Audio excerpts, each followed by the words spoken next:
what I would love to see is something that actually helps to change people's lives. Something that actually helps to transform people's careers. We can sit and we can listen to people on stage talk about the great work they've done in the industry, and there's a lot of value in that, and I've done a lot of that. But I think very rarely do we take time to actually think about our own careers, what our own personal journey needs to look like, what our own growth is. And I say this a lot. People are more deliberate about the brands they market, the businesses they work for, and the services they sell than they are about their own careers. And so that's what we've tried to do here at Brand New. I'm going to take you through a quick little presentation that kind of sets up where I think the world is at today. And then I'm going to tell you towards the end what to expect and what to see and why this is such an exciting event for me. So the very first time I presented this, called Talent Was the New Black, for me I thought it was kitschy, and the whole idea here was to say, you know, the new nouveau riche is let's focus on our people, let's actually invest in our talent. And somebody said, wait a second, talent is black? I said, no, of course I'm not going to stand up on stage and put a slide up that says talent is black. I would never do that to you. So what we're going to hear today is a story about growth. And it's going to be a story about both professional but also personal growth. How do you grow as a professional and personally grow? Just to tell you my story, it's pretty simple. Some of you know this. I started off in the agency side. I worked at an agency that you're going to see present today, Reuter Finn. I was very blessed and lucky. I helped to co-found that interactive group. We built that for about 7 years. Then I left and I went to another agency. And I founded their practice, grew there, doubled their revenues in the first year, went from 40 to 100 people. But what I didn't see coming down the pipeline was this thing called politics. I had left a small family organization, and here I was in a big corporation. And overnight, all of a sudden, I found that somebody was actually behind, without me knowing it, was actually vying to have the group that I ran actually under their control. And then all of a sudden, my group was split. I had to fire. This was my first P&L that I had owned and run. I had hired some of my closest friends, and now I had to fire them. And I was sitting in my office, and I'll never forget, and I said, it was a corner office, though. Anyway, and I said, just putting that out there. No, and I said to myself, I will never let an organization have more control over my career than I do. And from that moment on, I kind of began to look and learn and figure out what was the journey that would allow me to actually take hold and manage my career versus having it managed for me. And that's what I think we all have to think about. And so today is going to be a story about growth. And what's interesting is that talent, according to Bain, by 2030 will be the largest determinant of growth of an organization. Bigger than energy, bigger than trade, bigger than big data, bigger than infrastructure. It will be the largest determinant of growth. But what's interesting and unique is that there's two areas where it allows talent to grow historically. Is one, when technology changes and there's new opportunity, new skill sets to be learned, and also when there's a shifting dynamic in terms of what consumers and customers want. And so what's interesting is that in every single time technology has changed, there's always, so the Industrial Revolution, there's always been some type of training and classes to help build that new skill set. In fact, when the Industrial Revolution came about, things like the Navy Electrical School popped up to teach people how to use this new mechanical age. I know this because I was part of this early class. I was there. I saw it firsthand.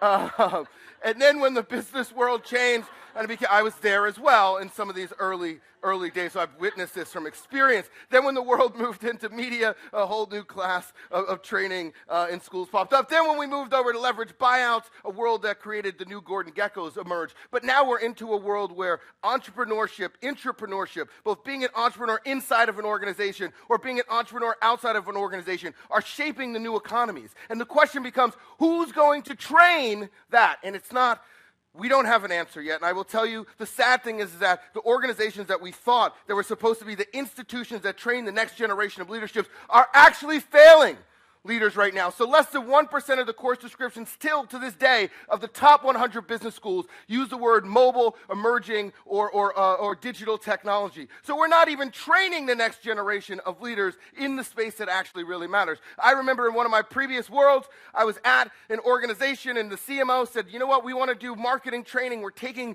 100 marketers to this place in Chicago. You could figure out which business school it was, and we're going to, and I said, oh, great, can I look at the curriculum? 1 week they were going to be there. I look at the curriculum, and there was, this is recent, there was absolutely nothing about digital. And I was like, well, what about, they said, no, digital, we want to train marketers on the basics. I was like, the basics from when? The 20s? What basics are you talking about? And so the fact that even the institutions that are supposed to teach us are not teaching us, and then when we enter inside of large organizations, they don't actually train. They talk about they want innovation, but in reality, all they want is incrementality. And I think this paints it best. If we train them, they will leave, but the big question is if we don't, they will stay. And so as we, right, you're like, oh man, this guy hasn't been trained. Anyway, and so the point here is that how do we begin to think of our own careers and gain the knowledge and the wisdom that's necessary for us to grow? And I also think that there's an attack on talent that we've never seen before. Again, I think we're doing a disservice to talent inside of many organizations. And B, we talk about encouraging talent, but in reality, what we do is we stifle them. How many people have heard this? If you are not at your desk, you are not working. Everybody's heard that. That's the biggest fear. Oh my God, I got to get to the office because if they don't see me in this office, then it means I'm doing absolutely nothing. Well, the problem is there are more smarter people outside of that office that you go to every single day than sit inside of that office. And so how do we encourage people to actually get out to the world to experience? How do we encourage organizations to encourage that behavior, to understand that that behavior is necessary? I fought that my entire career. Was, well, where's Bonin speaking at some event? What they don't realize is that the sheer volume of people, plus it's fun, right? Oh, okay. Anyway, I'm playing hooky anyway. But the point is the sheer volume of people that then walk up to me afterwards and tell me ideas or show me new technology. I could never get that kind of fire hose anywhere else. So it kept my biggest fear every single day I woke up was becoming irrelevant. So I wanted to see where the future was and what was going on. I also think that there's a new talent economy, and I encourage you guys to expect this. So what's interesting is it's less about who you work for and who you work with. The people that you surround yourself with, the networks that you make, the connections that you make inside your organization are going to help propel you in that organization even more. The other thing I think is interesting is that we're not giving enough of the value creation back to people who work inside of organizations. So what we'll tell you is we'll go, oh, okay, here's the deal. Here's what we're going to offer you. You won't own any equity. We'll pay you very low. We'll give you a 1% raise, maybe, if you're lucky. And by the way, you're work for hire, so you can be fired at any time. Who's in? And people are like, what? What the fuck? Why? What's in it for me? Why would I ever do this? And so I think, the mindset of organizations, the mindset of organizations need to change dramatically. I also think that one of the things that we have to be very cognizant of is this weird perception that change agents are the future of organizations. How many people have heard, we just need a change agent. Just get me one change agent. Find me a magician who can pull a rabbit out of the hat and change my entire organization. That's all it's going to take. Find me a change agent. Well, the reality is the organizations that transform the world are all change agents. They're filled, every single senior leader is a change agent. If you think about the ranks of Facebook, the ranks of Google, the ranks of Apple, all of the talent there believe that they're change agents. So, I would implore you, how do you make sure that you continue to believe that every single one of you is a change agent? And then if you shape organizations or shape teams, make sure that you shape them with every single person being a change agent. I also believe that it's important to unleash the preneur, I should have changed this, the intra and entrepreneur inside of each person. I think it's important for people to tell their stories. If you don't tell your story, nobody else will. And I also think it's important for you to, as much as you can, try to be a rock star. And the reason why I say that, people are like, oh, we don't need rock stars in our organization. And I said, look, here's the bottom line. You can't wake up tomorrow and go, you know what, I want to be a rock star and be one. No, you actually, have to have some level of talent, I guess. Although today anyway, well, that's a different story. B, you have to be able to create hits. Things that actually matter to the world, things that actually move culture forward. And so when I talk about be a rock star, what I try to instill in people every single day, wake up to do something that hasn't been done. Move your organization forward. Do something that actually changes the way the industry thinks. Do something that actually changes the way your peer set thinks. Be a rock star. So at the end of the day, brand new events, Karen kind of told you where it came from. It really is this experiment. We're standing a flag right here. 2 years ago, we set a flag down and said, you know what? We are going to create the first ever talent accelerator. We are going to invest in people and help give them the roadmap to transform their lives, their careers, and their businesses.